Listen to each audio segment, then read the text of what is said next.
안녕하세요. 파산관제인 홍영표 변호사입니다. 이번 시간에는 파산과 관련된 책을 여러분한테 한번 소개를 해드릴까 합니다.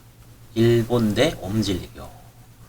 옴진리교는 일본에서 독가스, 샤린가스로 1990년대에 아주 맹위를 떨치고 교주가 사형을 당하고 교단이 이제 해체됐죠.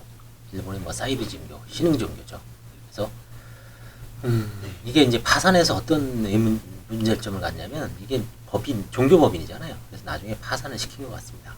그래서 이게 98년도, 2018년도 책인데 네티즌 9, 그러니까 여러 사람들이 이제 같이 읽은 거죠. 그래서 일본 현대사의 전환점에 관한 기묘한 이야기. 이제 책을 보시면은 목차를 한번 보겠습니다. 여기 보시면 옴진리교 사건 파트 1입니다. 끝나지 않은 이야기. 옴진리교 하면은 이제 유명한 게 지하철 샤린가스죠. 종교 테러 독가스, 도망자들 사형제 존치농쟁, 공무죄와 감시사회, 거대한 그림자. 다음에 옴진리교의 시작, 오컬트 붐, 신흥종교, 세기말이 풍경, 기괴한 출가제도, 살인 정당화, 비극의 시작.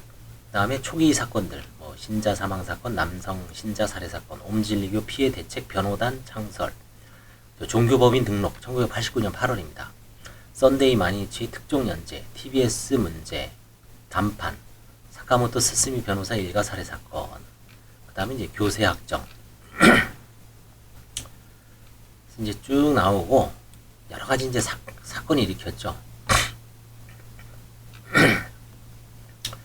한신 아아지 대지징, 공중사무소, 변호사들도 막 죽이고, 하여튼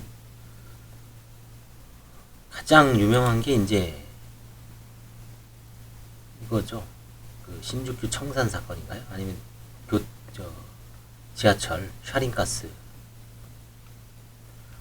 아무튼 마지막에 95년 5월 16일 날 교주를 체포하면서 이제 대당락을 맺은 것 같습니다. 그래서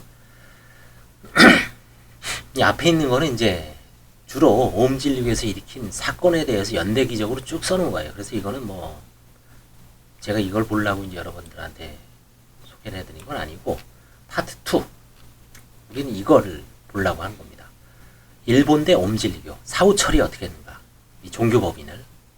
사후철이 세자루 유창 종교법인 옴진리교 해산명령을 내렸습니다. 그 다음에 이제 옴진리교 파산을 위한 준비. 이 종교법인을 파산을 시킨 겁니다. 그래서 지하철 살인사건 피해자 모임을 결성하고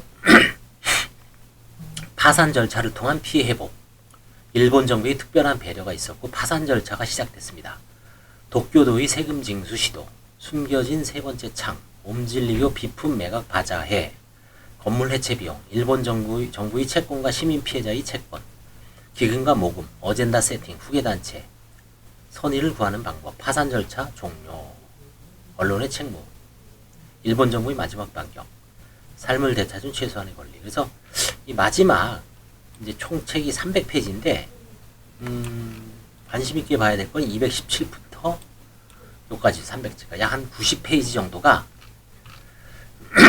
일본 종교법인을 어떻게 파산을 하고 여기서 이제 피해자들이 어떤 회복을 했는지 그걸 알고 싶어서 이 책을 이제 제가 주문을 했고, 아마 요 부분만 한번 읽어보겠습니다. 나중에 조금씩.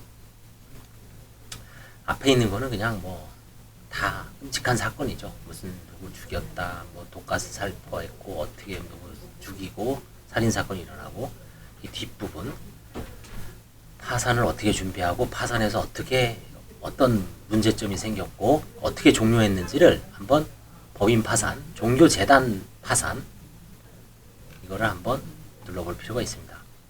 우리나라도 이 정도는 아니지만, 사실 종교법인이 살인사건과 문제된 사건은 예전부터 많이 있었죠. 오대양도 그렇고, 그쵸? 오대양도 그렇고,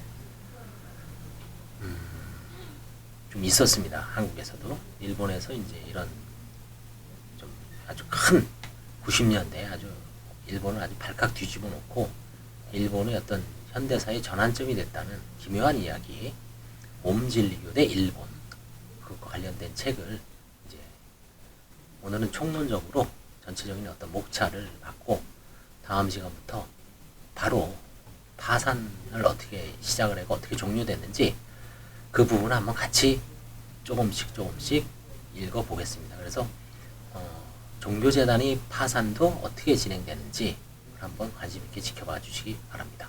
감사합니다.